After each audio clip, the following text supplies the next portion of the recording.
하나님 말씀은 구약성경 사사기 18장 21절에서 26절까지입니다. 같이 한 목소리로 함께 읽겠습니다. 그들이 돌이켜서 어린 아이들과 가축과 값진 물건들을 앞세우고 길을 떠나더니 그들이 미가의 집의 멀리 떠난 때에 미가의 이웃집 사람들이 모여서 단자손을 따라 붙어서 단자손을 부르는지라.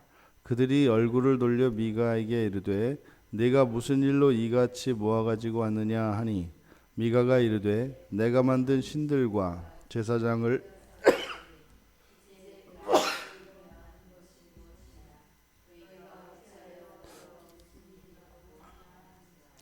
단자손이 그에게 이르되 네 목소리를 우리에게 들리게 하지 말라.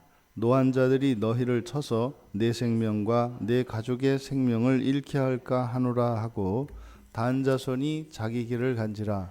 미가가 단자손이 자기보다 강한 것을 보고 돌이켜 집으로 돌아갔더라. 아멘.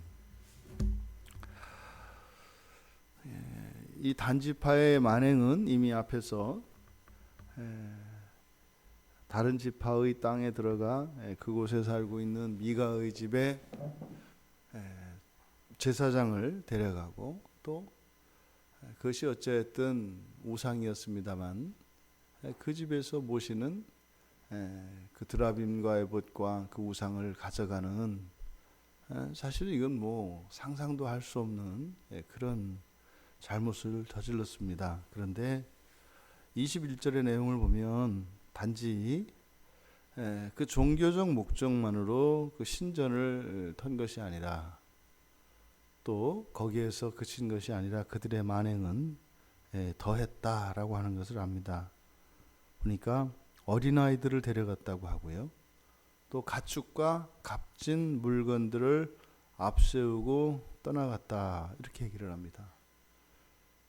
그러니까 지금 21절의 내용을 보니까 처음에는 이 단지파의 600용사들이 종교적 목적으로 신앙으로 그렇게 한 것처럼 보였습니다만 실제로는 그것이 아니라 그냥 그 집에 있는 재산까지 다 훔쳐갑니다. 완전히 도적대인 거죠.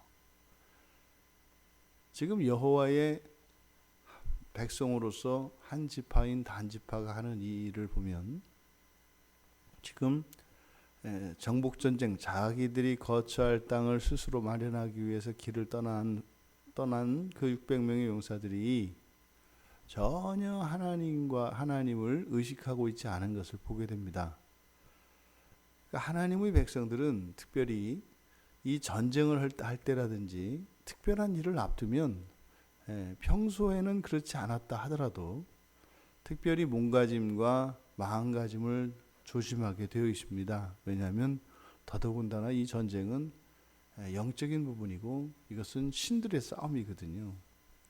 그러니까 신들의 심지를 거스르지 않는 것이 매우 상식적이고 일반적입니다. 그런데 이들은 뭐 근본도 없고 신을 섬기지도 않는 것 같은 이런 그 산도적대들이나 하는 그런 짓을 지금 하고 있는 겁니다. 그러니까 지금 이 어린아이들을 여기서 어린아이들이라고 이제 번역이 되어 있는데 여기서 어린아이들이라고 번역한 이 말은 우리가 말하는 그런 어린아이들이 아니라 연약한 사람들을 뜻합니다. 그러니까 노약자, 우리말로 하면 노약자 이런 뜻입니다. 그러니까 여기에는 노인도 포함되어 있고 어린아이도 포함되어 있고 심지어는 그러니까 여자도 포함되어 있는 겁니다. 그것을 여기 지금 어린아이들이라고 번역한 거죠. 그러니까 지금 이 사람들을 잡아간 목적은 뭐 두 가지일 것 같습니다. 데려다가 뭐 종으로 삼으려고 하는 목적이 있겠고, 그런데 또 하나는 뭐 인질로 삼으려는 그것이겠죠. 근데 지금 여기를 보면 단지 미가의 집을 턴 것이니까 이들을 미가의 아들, 딸, 또 그 집에 있는 뭐 어머니든 삼촌이든 누구였든지 간에 지금 데려가는 이 목적을 보면 자신들이 지금 제사장을 데려가고 또 신전을 털어서 신상을 데려가고 또 뭐 이 재산들을 가져가니까, 그리고 아무래도 여기는 지금 타지 아닙니까? 그러니까 자신들의 안전을 위한 담보였던 것 같아요. 그래서 인질로 데려간 겁니다. 그러니까 지금 이 단지파가 저지르는 이 만행을 보면 얼마나 끔찍한, 하나님 앞에서뿐만 아니라 이거는 역사에도 남기기 싫은 그런 끔찍한 만행을 저지르고 있는 것입니다. 그래서 뒤에 25절에 가보면 뒤따라온 미가에게 그러잖아요. 내 목소리를 우리에게 들리게 하지 마라.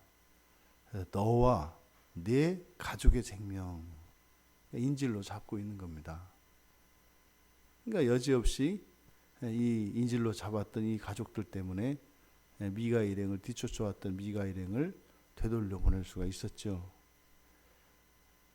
지금 이 단지파의 만행은 이렇게 그 가족들까지, 그 어린아이와 그 부녀자들 또 노인들을 데려다가 인질로 삼을 정도로 그렇게 아주 악하고, 또 더더군다나 가축과 값진 물건들이라고 하는 재산들까지 훔쳐서 가는, 그러니까 완전히 다 턴 겁니다. 한 집안을 말이죠.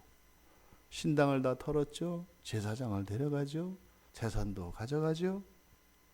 그리고 그 가족들도 인질로 데려가죠. 완전히 뭐 이제 패가 망신 당한 꼴이 되었습니다. 미가가 집에 신당을 세운 목적이 무엇이겠어요? 에봇과 드라빔과 이런 새긴 우상과 부어서 만든 이 우상을 집에 모신 이유가 뭐겠습니까? 그리고 제사장을 세우고 나서 미가가 그렇게 기뻐했던 이유가 무엇이었습니까? 꽉 찬 것이었죠. 이제는 여호와께서 복을 주지 않으실 수가 없게 된 거예요. 아니 집에다가 신당도 세우고 하나님을 위해서 우상도 세우고 또 제사장들이 입는 에봇도 만들어 놓고 게다가 이제 제사장까지 한 집에서 말이에요. 굉장한 겁니다. 뭐 오늘날로 하면, 이것을 오늘날로 하자면 뭐 개인 신당이니까 뭐 매일 가정 예배 드리는 거 아니겠어요? 매일 가정 예배 드리고 또 집에서 또 뭐예요? 이게 이제 저 같은 목회자가 나온 거죠. 뭐 어쨌든 목회자를 뭐 사위를 삼았든 뭐랬든 어쨌든 또 목회자도 하나 있고, 게다가 온갖 헌신을 다 하는. 그래서 여기서 주를 위해서, 하나님을 위해서 새긴 우상이 뭐겠어요? 이게 뭐 교회 건물을 짓는데 엄청난 헌금을 했거나 뭐 이런 거겠죠. 그러니까 사람들이, 어지간한 사람들은 할 수 없는 그런 종교적 헌신과 섬김을 했단 말입니다. 그러니까 든든했단 말이죠. 그런데 그렇게 열심히 했던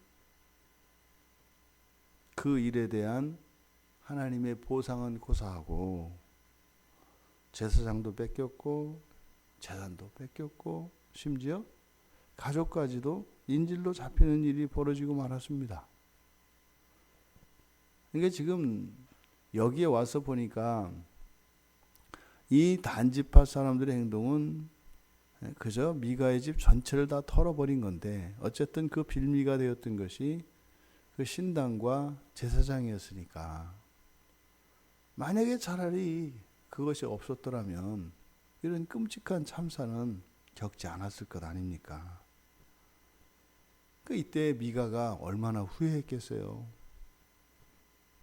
지금 처자식을 뭐 구체적으로 여기에 지금 잡혀간 것이 누구인지 누구라고는 이야기 안 한 것을 보아서 뭐 아내는 없는 것 같아요. 만약에 아내나 뭐 이랬더라면 분명히 썼을 것 같은데, 근데 또 그 가능성을 아주 배제할 수는 없어요. 그러면요, 누가 되었든지 간에 가족은 인질로 잡혀가고 제사장이면 죄다 빼앗겨서, 그리고 지금 인질이 있기 때문에 어떻게 할 수 없이 돌아오는 미가의 마음이 어떻겠냐고요. 어떤 후회를 했을까요? 아, 내가 하나님을 잘못 섬겼구나. 그죠? 율법을 따르지 않고 그저 내 주관적으로 내 마음대로 했던 신앙, 이것이 화를 불렀구나. 뭐 이런 후회를 했을까요? 아니면 하나님 죽으라고 섬겼더니 다 소용없구나, 이런 생각을 했을까요? 두 가지 생각 중에 분명히 하나는 가지게 됩니다. 만약에 이것으로 자신이 행했던 이런 주관적인 그리고 자의적인 그리고 잘못된 이것이 오히려 하나님을 섬긴 것이 아니라 오히려 하나님을 모욕한 것이었다고 하는 것을 깨닫고 회개했다면 전화위복이 되겠죠. 그러면 반드시 훗날 이 일이 회복이 될 겁니다. 어떤 식으로든지 말이죠. 하지만 여기에서 하나님을 원망한다면 미가의 집에 미친 불행은 이게 끝이 아닙니다. 만약에 미가가 이것을 뉘우치지 않고 끝까지 또 다른 방식으로 불신앙을 행하거나 또 하나님을 떠나거나 하는 이런 일이 있다면 아직 미가의 인생의 재난과 환난은 끝난 것이 아닙니다. 그것은 뭐 저주를 말하는 게 아니에요. 하나님은 하나님의 사랑을 반드시 아시게 합니다. 그런데 이런 재난이 일어난 이 사건을 보아 그 이전에 이미 미가를 돌이키시려고 하는 하나님의 선하신 구원의 행동은 전제되어 있는 겁니다. 이렇게 고난과 환난으로 점철된 이러한 구원의 방식은 마지막에 일어나는 방식입니다. 지금 여기에서도 미가가 돌이키지 않는다면 앞으로 일어날 또 다른 일들이 또 다른 어려움이 그의 앞에 놓여 있는 것입니다. 그런데 그것에 대해서는 이야기를 하지 않고 그저 돌아갔다, 이렇게 이야기를 합니다. 그러면 여러분, 지금 이렇게 발길을 돌리며 지난날의 자신의 삶을 후회했을 미가, 등을 보이고 돌아서는 그 미가를 본 단지파의 마음은 어땠을까요? 단지파의 마음은 아마 쾌재를 불렀을 겁니다. 인지를 잡기를 잘했다라든지 또 우리의 힘이 세서 이렇게 하니까 싸움을 하기 전에 작은 어떤 승리라고까지 여겼을 수도 있습니다. 근데 미가가 처음에 그랬거든요. 하나님의 뜻을 버리고 자기 마음대로 자의적으로 불법을 행하며 나는 내 양심에는 거리낌이 없어, 이렇게 자기의 주관적인 생각 그리고 주관적인 그 기준을 따라 살던 미가도 지금 단지파가 느끼고 있을 어떤 승리감, 자아도취, 이런 게 있었다 이 말입니다. 그 결과는 지금 이들이 눈앞에 후회하며 어쩔 수 없이 가족을 두고도 되돌아서야 하는 그 미가와 같은 운명이 될 것이라고 하는 것을 이들이 모르고 있는 겁니다. 우리가 지금 그렇게 복을 받기 위해서 우상을 섬겼던, 하지만 그것이 하나님을 섬기는 것이라고 여겼던 이 미가의 가문에 일어난 이 재앙, 이 비극적인 결말을 통해서 우리들에게 교훈하고자 하는 것이 무엇이겠는가? 우리가 복의 근원이신 하나님으로부터 우리가 복을 기대합니다. 복을 주셔야 합니다. 그리고 그 복에 대한 약속이 성경의 곳곳에 있습니다. 근데 가장 중요한 것은 그런 모든 복을 합친 것은 사실은 하나님 그 자체죠. 모든 복의 궁극은 하나님 자체입니다. 그 안에서 우리가 현실을 살아가는 현실에서의 이런 복들이 그것의 부스러기로, 그것의 그림자로 우리에게 주어지는 것이죠. 그러니까 만일 하나님과 우리가 복으로 여기는 물질이나 이러한 모든 것들을 양자택일해야 되는 상황이 온다면 우리는, 하나님 백성들은, 정말로 진정으로 복을 원하는 사람들은 하나님을 택하게 되어 있죠. 그게 비교할 수 없이 크니까요. 그 이야기는 무엇일까요? 하나님이 복을 주셔도 복을 누릴 수 있게 된 것을 말합니다. 근데 만약에 하나님과 이 세상의 부귀영화를 양자택일을 할 때 이 세상의 부귀영화를 잡는다면 그 사람은요, 하나님의 복을 누릴 준비가 안 돼 있다는 뜻이에요.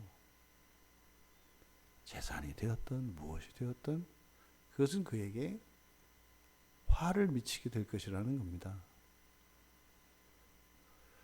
하나님께서는 영원한 저 세상을 향하여 우리를 이끄시고 인도하십니다만 우리 현재의 삶 속에서도 하나님께서 복을 주시죠.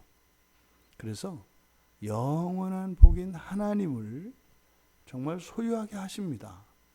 그래서 완전히 하나님을 사랑할 수 있게 하십니다.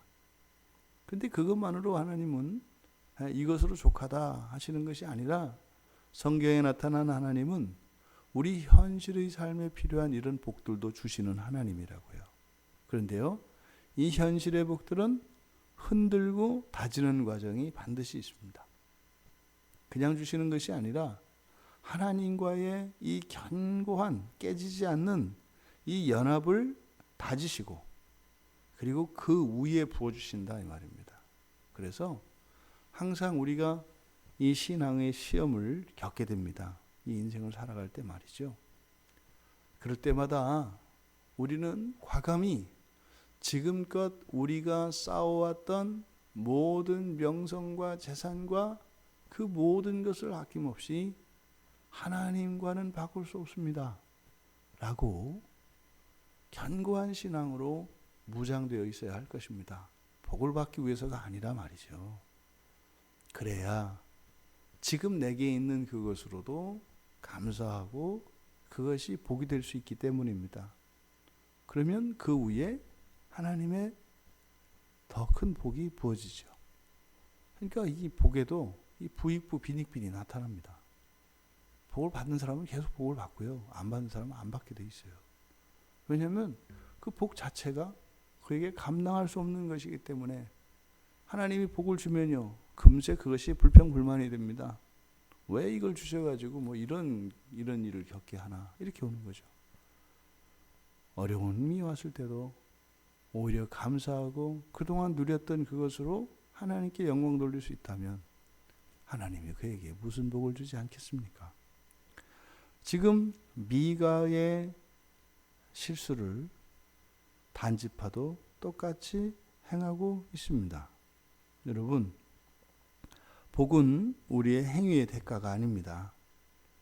우리의 준비된 상태에 따라 하나님이 주시는 것이죠. 그러니까 복은 이미, 모든 복은 예수 그리스도를 소유하는 순간 모든 복은 우리에게 다 주어져 있습니다.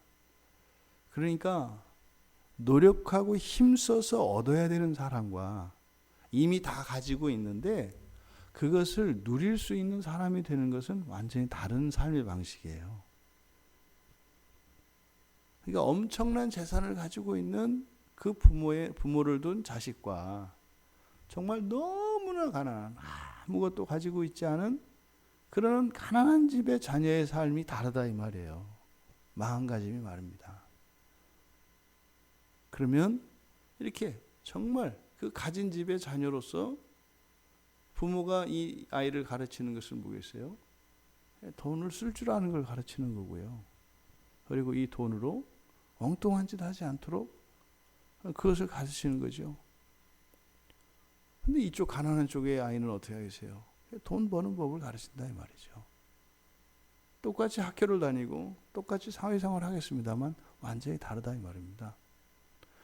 우리들 그리스도인은 하나님이 진짜 우리 아버지거든요. 하나님이 정말 다 가지셨거든요. 정말 하나님 거거든요. 심지어 있는 저 땅속에 묻혀 있는 저 기름도, 예? 금은 보아도 다 하나님 거잖아요. 우리 아버지 거잖아요. 정말로 그게 우리 아버지 거라니까요. 근데 우리가 마치 압이 없는 그런 고아와 같이 말이죠. 그리고 너무나 가난해서 의지하는 건 고사하고 내가 돌보아야 되는 그런 무능력한 그 아비를 둔 것과 같은 이런 삶을 살아간다면 얼마나 어리석은 일이겠습니까? 그러니까 아버지가 돈을 많이 안 준다고 나가서 용돈이 부족하다고 나가서 아르바이트하고 주유소 가서 일하고 그럴 게 아니죠. 그게 아니죠. 어떻게 해요? 아버지의 그 전 재산을 유산으로 물려받아서 잘 지켜낼 수 있는, 그리고 그 유산은 목적이 있단 말이죠. 이 세상을 구원하기 위한 큰 목적이 있다고요. 이 세상을 살리기 위한 이거는 선한 목적이 있단 말이에요. 거기에 합한 사람으로 되는 것이 중요하지. 지금 거기 가가지고 뭐 시급이 올랐다고 죽어라고 일하고 이럴 때가 아니다 이 말이죠. 이 시대에 물질을 최고로 삼는 이 시대에 과연 물질을 버리고 하나님을 택할 수 있는 신앙을 가진 자들이 얼마나 있겠습니까? 철저히 우리는 어릴 때부터 하나님보다 돈을 더 소중한 것으로 보고 배웁니다. 그리고 하나님 없이는 견딜 수 있지만 돈 없이는 견딜 수 없도록 그렇게 훈련되어집니다. 가난을 요즘 사람들은 못 견딘다고요. 가난해졌는데 하나님을 섬기는 일은 굉장히 어렵습니다. 이 시대가 말입니다. 옛날에는요, 가난해서 하나님 섬기거든요. 가난해서. 요즘에는 가난하면 하나님 못 섬깁니다. 여러분, 이 미가의 후회, 이것을 우리가 잊지 말아야 합니다.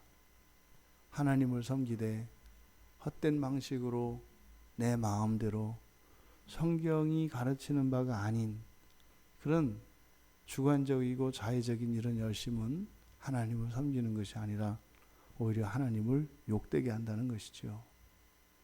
그리고 우리가 참된 복이 무엇인가를 우리가 잊지 말아야 합니다.